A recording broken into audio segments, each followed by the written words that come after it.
Hello everyone, this is Goat. It's been a while since I visited you with a mid-form review. A video went up last Friday, but due to various issues I had to take it down.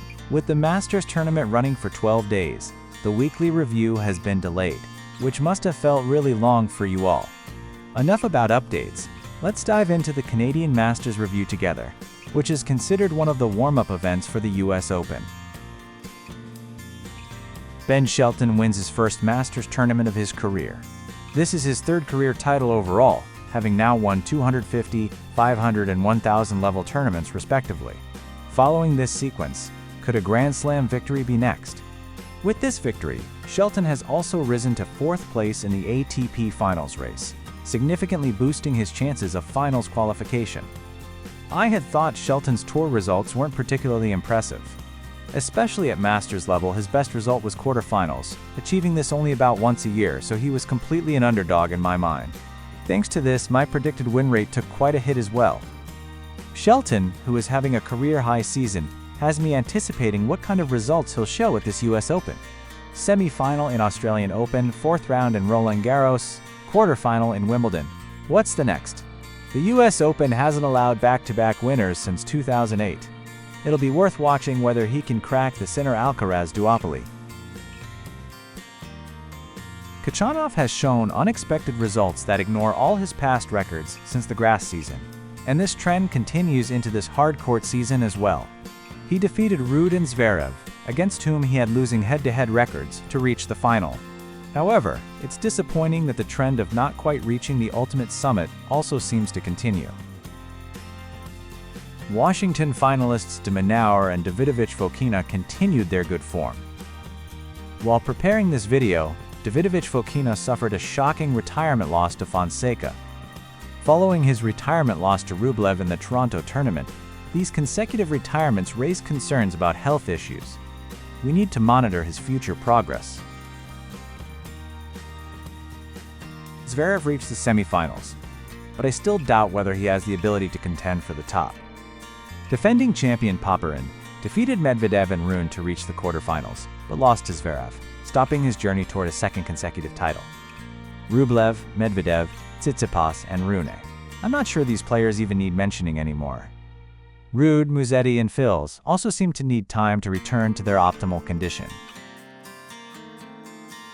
Canada's rising star Victoria Mboko claimed a surprise victory. This is the first Canadian winner in 6 years since Andreescu in 2019. What makes this victory special to me is that it's remembered as a win achieved through genuine skill, rather than favorable draws. She defeated top contenders like Goff, Rybakina, and Osaka through pure ability. During grass season, she only played Wimbledon with mediocre results, so she was treated as an underdog. However, she had actually been consistently producing results throughout the hard court and clay court seasons in the first half of the year. In other words, I think we shouldn't view this victory as a flash in the pan, but rather need to carefully watch her future progress. Consistent top-tier results are expected. Naomi Osaka reached the final for the first time in a very long while. I always thought her play was top-tier level, but she was a love-hate player for me since the results didn't follow. She would give away matches by failing to convert breaks or save crucial points at important moments. I thought the same would happen in this tournament, but her comeback victory against Samsonova from 1-0 down in sets, 5-4 down in games in the second set, and 40-0 down on Samsonova's serve might have been the turning point. However, it's questionable whether this indicates we can expect future results.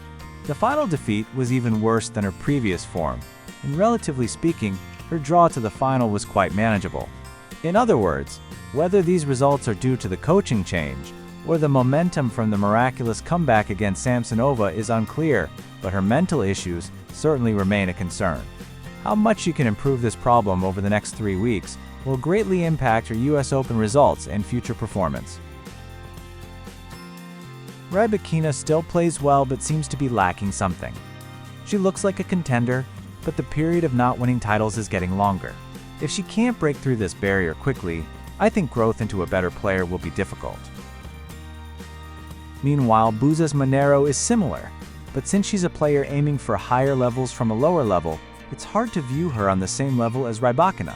Rather than aiming for victories like Rybakina, I think she needs to focus on consistently maintaining this level.